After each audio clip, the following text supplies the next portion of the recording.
Hey guys! Today we're going to be taking a look at how to make custom dice for tabletop games. We're going to be going over a variety of methods that I've tried over the years and evaluating them with 4 simple criteria.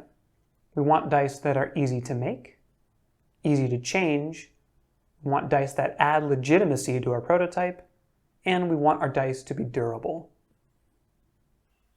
So the first step, regardless of which method you end up using, is to get yourself some blank dice. There are lots of websites where you can just order these by the bag, and if you're serious about tabletop game design, you're probably going to find yourself reaching for this over and over again. Then, once you've got yourself some blank dice, the first method that you're likely to try is the simplest and the most obvious, and that's just to draw what you want using a Sharpie. Biggest advantage is how easy this is. You don't need any special tools or equipment, it only takes a couple of minutes, and you've got yourself a functional game object right away. So, easy to make? Absolutely yes. Is this easy to change? Also yes. Let's say you want to change just one of these symbols, but keep the rest. Easy. Just take a sponge, put it in some warm soapy water, take the bristly side, scrape off the symbol you no longer want, let it dry, draw a new symbol on there. Good to go. First problem is that this does not add legitimacy to your prototype. If you put this in front of players and ask them to play with it, they're going to have to spend some amount of mental energy imagining what the finished product is going to look like instead of enjoying the gameplay. Last, is this durable? It's decently durable. The problem is that because the ink is exposed, over time, as a result of rolling this over and over again, the little bit of sliding and scraping along the table is gradually going to degrade the ink over time. That's not a huge deal. You can just take your Sharpie and touch it up every once in a while to give it a fresh look. But ideally you want something that you don't need to maintain, that just works every time. So, with those things in mind, I recommend this for your first ever board game or your first version of a board game. But once you get to the point where you're likely to put this in front of strangers, you're probably going to want to graduate to something a little bit more robust. So, final scorecard for this method, 2 out of 4. The second method we're going to evaluate is the plastic mummy. This is not more robust, this is worse in every possible way. But it's a fun story. Once upon a time, I had what I thought was a very clever idea of printing the symbols that I want instead of drawing them, cutting them out into little individual pieces of paper, and then, thought clever young me, I'm going to kill 2 birds with 1 stone.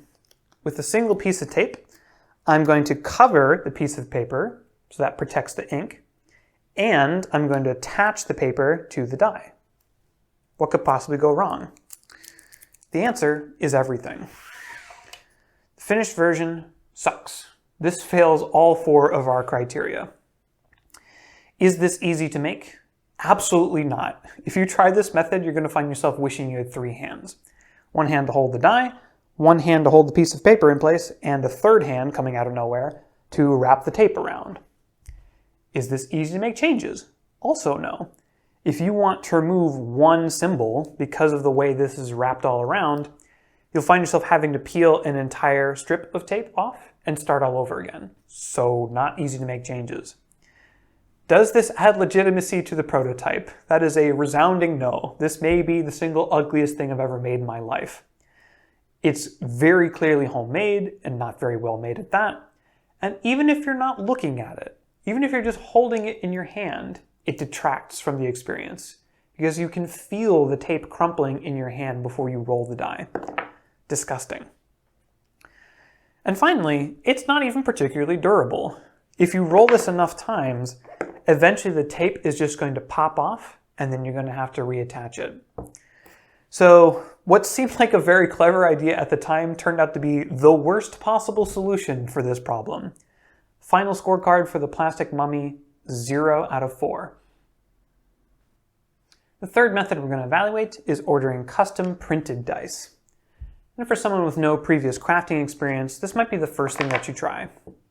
Just go online, find a manufacturer that allows you to upload the images you want, they print the dice for you, and ship it to you. Is this easy to make? Absolutely, we're not the ones making it. We are leveraging the expertise of people who have access to specialized equipment. Does this add legitimacy to the prototype? Absolutely. Right off the bat, it immediately looks like something that came out of a real board game, not homemade. This allows players to focus more on the gameplay rather than on the individual components. Is this durable? Also yes. You can roll these 1,000 times over and over and over again. The ink is never going to fade or smudge. The problem is, what do you do if you want to make changes? So let's say you want to remove just one of these symbols and replace it with something different. What do? Well, you can admit that these were a mistake, upload the new image, pay for more, and then have them be shipped to you. That doesn't feel very good. You can try to solve the problem yourself by using one of the previous methods that we talked about, but then you end up with a component that the different faces are mismatched. They look very obviously like they don't belong together. So that doesn't feel good. Or you can give in to sunk cost fallacy and say, I've already paid for these, I already have them in my hand, I'll just find a way to make them work. So you're denying yourself the opportunity to make design changes that you really care about for the sake of saving some money or time. So that's the core conundrum with these, is if you find yourself wanting to make changes, you'll put yourself in a scenario where none of the options feel good. So for that reason alone, I don't recommend ordering custom printed dice unless and until you get to a point with your game where you know for a fact this component is never going to change. So, final scorecard for custom printed dice, 3 out of 4. Last, let's take a look at the method that I use today. That is laminated stickers. So the basic idea here is you're going to take the symbols that you want, print them onto a single piece of paper, all in one big block. You're going to take some packing tape like you would use to close up a box while you're moving, pull that across the paper to laminate it. And the job of that tape is not to attach it to the die. The job is just to protect the ink. That's it.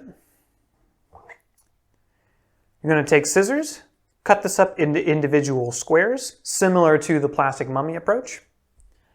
And then, finally, instead of using tape to attach it to the die, you're just going to use a simple glue stick, the same kind that kindergartners all over the world use for their arts and crafts projects. So just take the glue stick, apply a thin but even layer on one face, thin even layer on the back of one of your new stickers, press it onto the die, position it, press it down with your fingers, and then repeat for the other 5 faces.